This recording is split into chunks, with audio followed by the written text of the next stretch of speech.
yatamannayanna ahadukumul maut min dhurrin asaba, asitamani mmoja wenu kifo kwa sababu ya tabu zinazomzonga, kwa sababu ya misukosuko ya dunia, kwa sababu ya maisha magumu, kwa sababu ya maonjo mbalimbali, ukasema natamani ningekuwa sipo katika hii dunia, ukatamani kufa.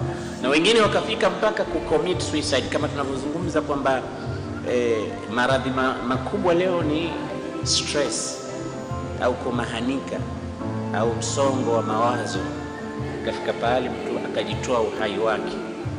Sisi Waislamu tunaambiwa la yatamannayanna, tena kwa msisitizo, asitamani mmoja wenu almauta min dhurrin asaba, kwa sababu ya mitihani yaliyomshukia.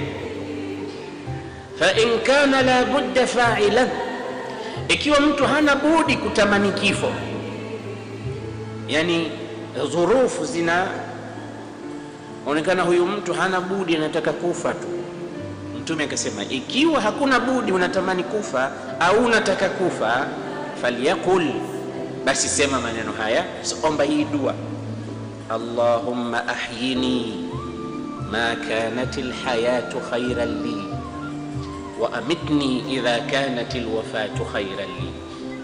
Pengine mtu ameugua miaka 3, 5, 7, 10, haponi, naona nateseka tu, basi aombe dua hii. Nataka kufa, akiasitamani kufa, aombe dua hii: Allahumma, ewe Mola, ahyini, nihuishe, yani nipe uhai, ma kanatil hayatu khayran li, kama kuishi ni khairi kwangu, nipe uhai niishi.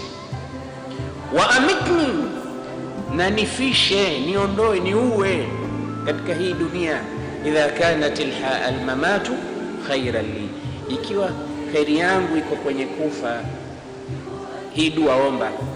Kama imefika pahali unatamani kufa, omba dua hii. Tunaelewana?